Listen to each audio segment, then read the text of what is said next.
Alright, I'm here to talk about Fallout 4 for the PlayStation 4. It came out last November, and I haven't played it ever since. I haven't been able to put this game down for some odd reason.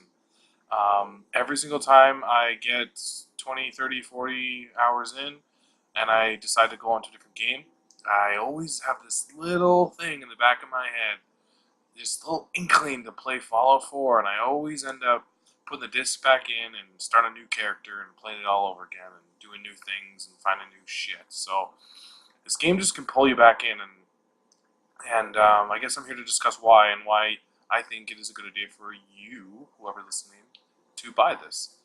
Bethesda is a great company. I love all their games. They do a very good job, even though their decision to not allow review copies beforehand of games being out, that is bullshit, and I'm not too happy with that.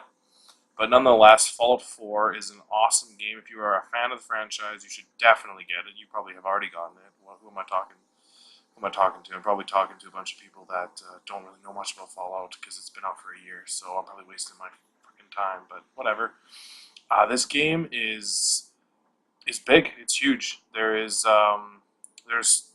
that's all I can say. It's massive. It's huge. You mean some open world game, and if you're watching this video, you probably know that already. You probably have already kind of heard about Fallout, and it's massive. I mean, you can sink in. I mean, I've easily sunk in 1,000 hours. Now, this definitely doesn't mean that this game doesn't have flaws. It has a great many flaws that I will discuss a little later. For now, I just kind of want to discuss what the game's all about. You are a father and a husband in the beginning of the game. You're pre-apocalypse, right? Because in Fallout, in the universe, there's always nuclear war, and you start on a vault, which I showed you footage there, and then you go into the real world. So this one actually starts pre-war, and then you get out of the vault and you start exploring, and you are trying to look for your son. That's generally the gist of the game. I won't give it away anymore. And you just can decide whatever you want. You can do whatever the hell you don't have to look for your son. You could sink in probably 1,000 hours without even doing anything in the main story. So this game is a choice game. I am all about choice, freedom of choice, and freedom. Love it.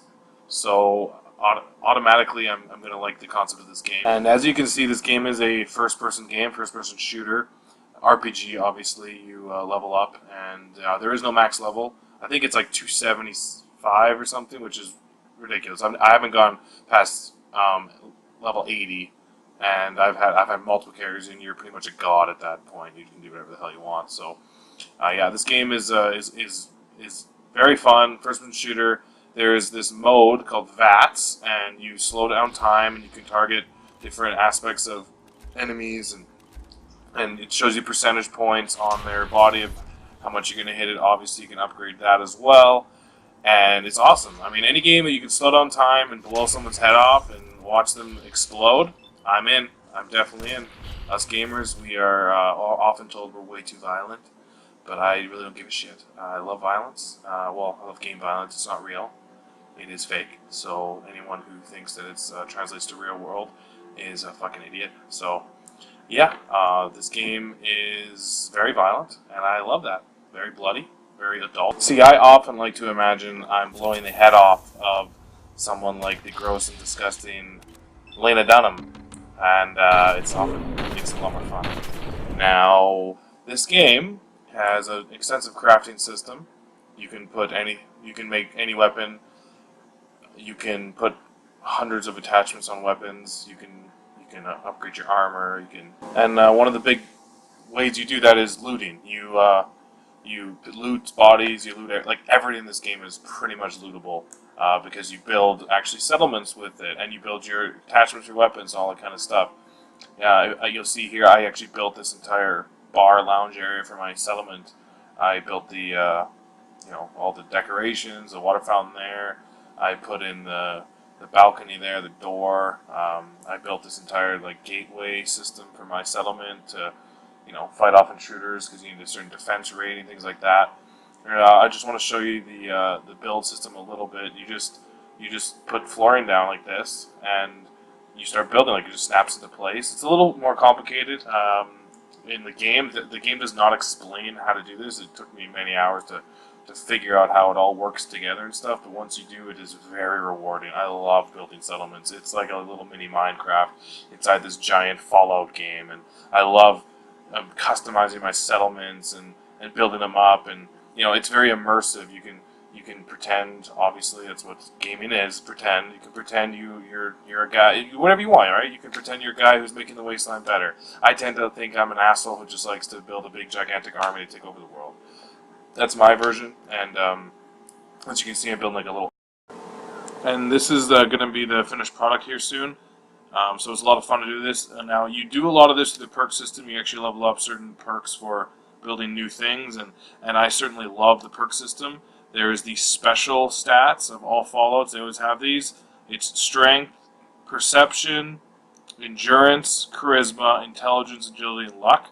And you get 10 points to put. You can get a maximum of 10 to put into each of these special stats, which then branch down by 10 to all the perks. So if you have 7 in agility, you go down to this. You can go all the way down to the 7th perk and grab that perk. Now I really love this style because what happens is in the beginning of the game you don't have a lot of perk points to work with, and so you build the build you want. If you want to be more stealthy, you want to be more run and gun, you want to be more melee, you want to be more charismatic and build settlements. Like, it all is up to what you pick in the beginning, and then you start training. Now at the end of the game, you have so many perk points, you really don't need to worry about it. You become a god in the wasteland pretty much, which is what my character. Even at level 80, my character's a god. I have more than I need of perk points. So that is a really awesome way to do this. Now, what about the negatives of Fallout 4? As much as I love this game, there is a lot of negatives.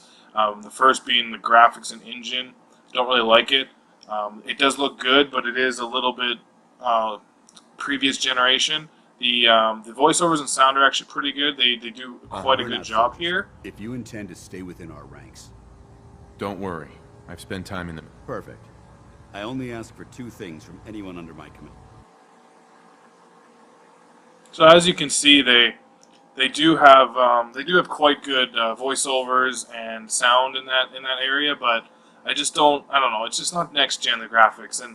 And the other thing about this game that is a negative is I don't like that the decisions that you make in this game don't really matter on the large scale of the game. So there is lots of decisions you make. Don't get me wrong. And there's you can build a charismatic character that can pass speech challenges to get certain different ways of doing quests and different ways of doing things and different responses from people, but they don't really matter. You can pass one of these and it doesn't really do anything in the whole game. There's you can't, if you make a charismatic character, you still gotta put a shitload of points into combat, because there's no way you're getting around any of this game with just passing speech challenges. There's no way.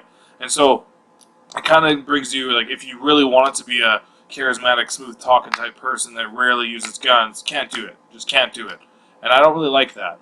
The other thing I really don't like is there's 4 different factions in this game: the Minutemen, the Brotherhood of Steel, the Railroad, and another faction. In case whoever's listening to this is going to buy for the first time, I won't tell you that faction because this is a bit of a spoiler. But all of these factions, right? You join them, and you can kind of be in all of them until the end game, where you have to actually decide on which one, and then it cuts ties with the other factions. The problem is there's no real differences in the factions. Like, they're all kind of in the middle morally, in the middle, a very gray area in the way they do things, and I don't like that. Like, there should be clear good, evil, bad. There should be clear decisions to make. Also, there should be different perks or rewards for picking a faction, right? Like, no matter what you pick, you're going to get the same stuff. The only difference is, as you can see here with the Brotherhood of Steel, you can actually get these vertibirds. And yeah, if you stick with the Brotherhood of Steel the whole game, you get these vertibirds, which is great. And I haven't confirmed this. I'm pretty sure, though, however, that you could even get vertibirds without the Brotherhood of Steel, without even picking them. So that just proves my point even more, that this game, it doesn't matter what you choose, you're going to end up the same. There's no real real rewards for that, right?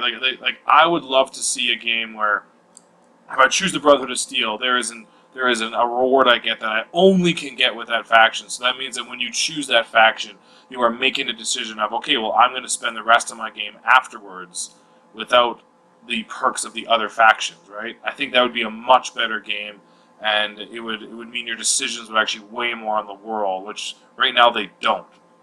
Another thing I don't really like about this game is I don't really like how, and it kind of ties in with the other one. Like there isn't enough rewards for really anything. Like you go through dungeons and you go through chests, and it's just the same shit all the time. It's just you pick up grenades and ammo and armor and things like that, and it's leveled to your level. But I want to see a little better loot selection. I want to go into an area and feel like I'm going to get something cool, like I'm going to get something that's worth me going in there. There is certain specialized weapons that you get for going into certain places, but it just seems too sporadic. It doesn't seem like there's enough. There isn't enough dark corners I want to explore. Like when I'm going through the world, I'm not invested enough into the world to just want to go into a building and just see what's there because there's no loot. And the other thing is the side kind of like stories of everything are kind of lame. Like you read computers and stuff, and it's just jumbled up stories of what happened before, and it's very hard to get immersed into this world because there isn't enough interesting venues and stories around the world to get you really invested. For example, in Fallout 3, there's a whole kind of faction of slave traders that you can go into, and you can actually grab their. They'll give you like slave collars, and you go and you're evil, obviously, and you go and you enslave people, and that's just like it's so fun, right? It's so fun to have these kind of decisions, and in this game, there's nothing like that. It's just kind of go through the wasteland and do the same old kind of shit over and over and over again, which is it's a big negative for me. So that really brings this game down a little bit for me. So that is my main thoughts on this game. As I said in my first review a few months ago, I am not I guess I shouldn't even say review, I'm not necessarily a review channel. I'm not going to be reviewing games with hitting the major points and giving it a 9 out of 10. I don't really want to do that. I'm a family man. I work all day. I don't do this for any kind of money. I don't have, like, as of right now, I don't even have like 100 views on my channel, so I'm not doing this for money. I'm doing this for fun because I love gaming and I love the things that I talk about on my channel. So I'm doing this for more of my opinion and what I think your money should go towards, because I don't have an unlimited amount of money. I know a lot of you out there don't have unlimited amounts of money. You got to make decisions on games, and as time progresses and as I get better at this, I want to bring out more reviews faster so that if I do gather a following, then people can make decisions on what game you should spend your money on. Because there's many games out there, and there's a lot of lying YouTubers and reviews out there that just give every AAA game a 8 out of 10. It's like I look at these reviews and I'm like 7 out of 10, 8 out of 10. I'm like, okay, 7 or 8 out of 10. Every game is pretty much 7 or 8 out of 10. What am I supposed to buy? And so I want to do something different. So I am going to give Fallout 4 a hit. This game is a hit. I love this game. It is very fun. It has sucked up thousands of hours for me, which is well worth my money. And I think it is well worth your money if you are into RPGs, if you're into crafting your own stuff, if you're into making your own story, if you're into the open world, many missions, lots to do type game. This is the game for you. Despite its flaws, it's awesome. So definitely a hit. You should pick this game.